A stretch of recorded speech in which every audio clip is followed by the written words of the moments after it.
میرے گھر والے تیجے 40ویں کے قائل ہیں مگر واحد میں نہیں ہوں، تو اگرچہ میرے خاندان میں سے کسی کی میت ہو جاتی ہے تو میں کیا کروں؟ میت کا کھانا کھاؤں یا نہیں کھاؤں؟ اور اس کا کھانا کھانا جائز ہے یا نہیں؟ لوگ صدقہ زکوٰۃ کے طور پر بھی کھانا کھلاتے ہیں۔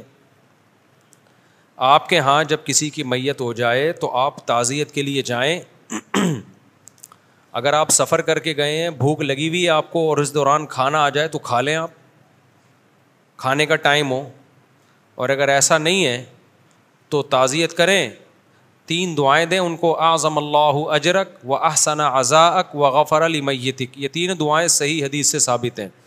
3 الفاظ کہہ دیں کہ اللہ اس غم پہ آپ کے اجر کو بڑھا دے، اور احسن عزاءک، اللہ آپ کو صبر کی توفیق دے، اور میت کی مغفرت کرے۔ یہ الفاظ کہیں، تھوڑا ہاتھ رکھا، تسلی دی اور پتلی گلی سے نکل لیے، بس۔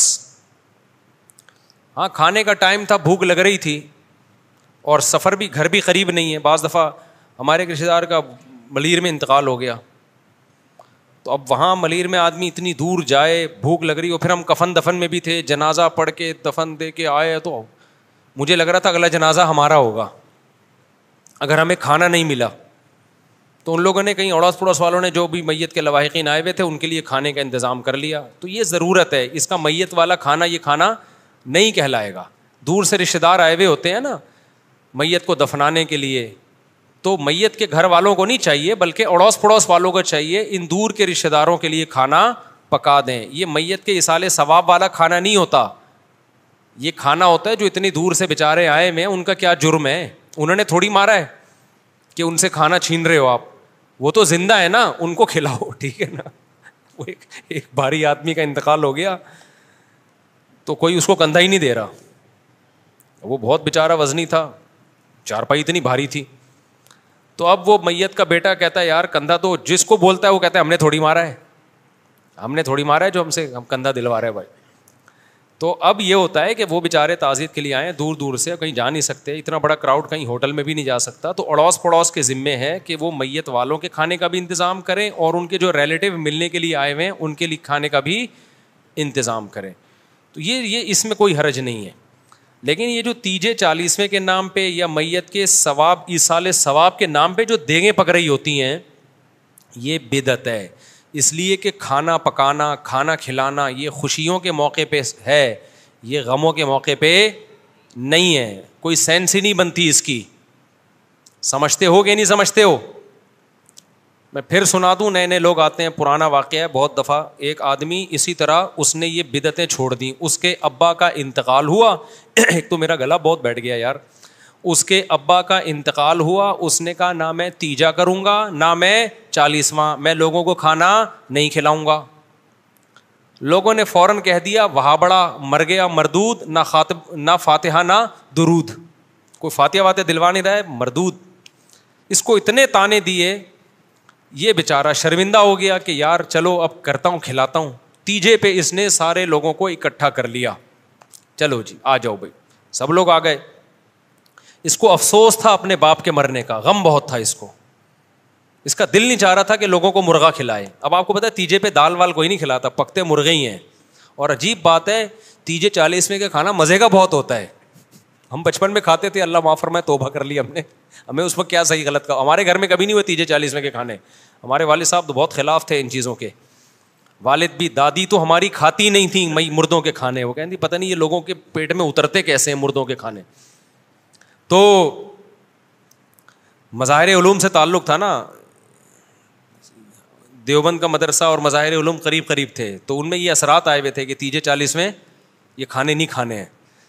خیر ہم بچے تھے، ہم کنڈے بھی پھوڑے ہیں ہم نے، اللہ معاف فرمائے، کنڈے ہوتے ہیں نا کنڈے، وہ بھی پھوڑے ہیں۔ ایک کنڈا مجھے یاد بھی ہے، جب میں پھوڑ رہا تھا، کھانا کھا رہا تھا، میں کہہ رہا تھا یہ کیا ہے، تو کسی نے کہا کنڈا ہے، ہمیں نہیں پتا تھا ہوتا کیا، ہم نے کہا کھا لو، بڑے ہو کے تحقیق کریں گے کہ کیا تھا یہ۔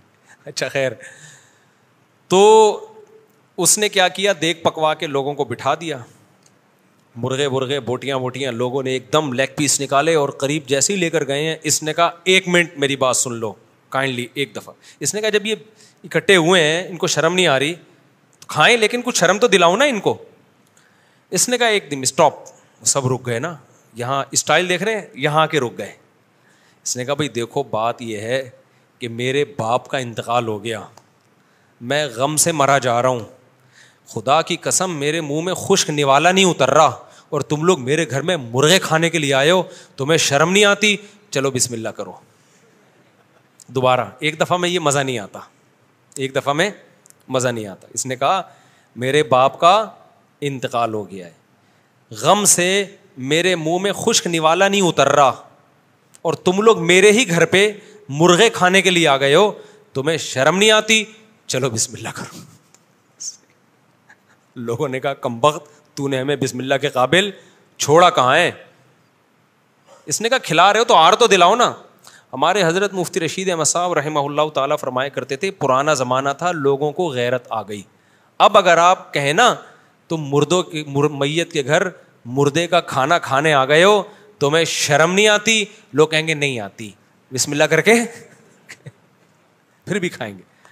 حضرت فرمایا کرتے تھے اگر یہ ہاتھ لے جا کے بوٹی چھیننے کی کوشش کرے گا تو گوشت بوٹی کے ساتھ اس کا ہاتھ بھی چبا ڈالے گا, وہ ہاتھ بھی کھا جائے گا, چھوڑے گا نہیں. اس لیے میں بار بار کہتا ہوں اسلام میں کھانا پینا سنت نہیں ہے, روزے رکھنا سنت ہے. روزے رکھنے والے مارکیٹ سے کیا ہو رہے ہیں؟ شارٹ, منہ کو لگام ہی نہیں ہے. روزے رکھو, روزوں کی عادت ڈالو, صحت بھی اچھی ہوگی, کانفیڈنس پیدا ہوگا, خواہشات پہ غلبہ حاصل ہوگا. ہمارے نبی تو ایک ٹائم کھایا ایک ٹائم نہ کھا,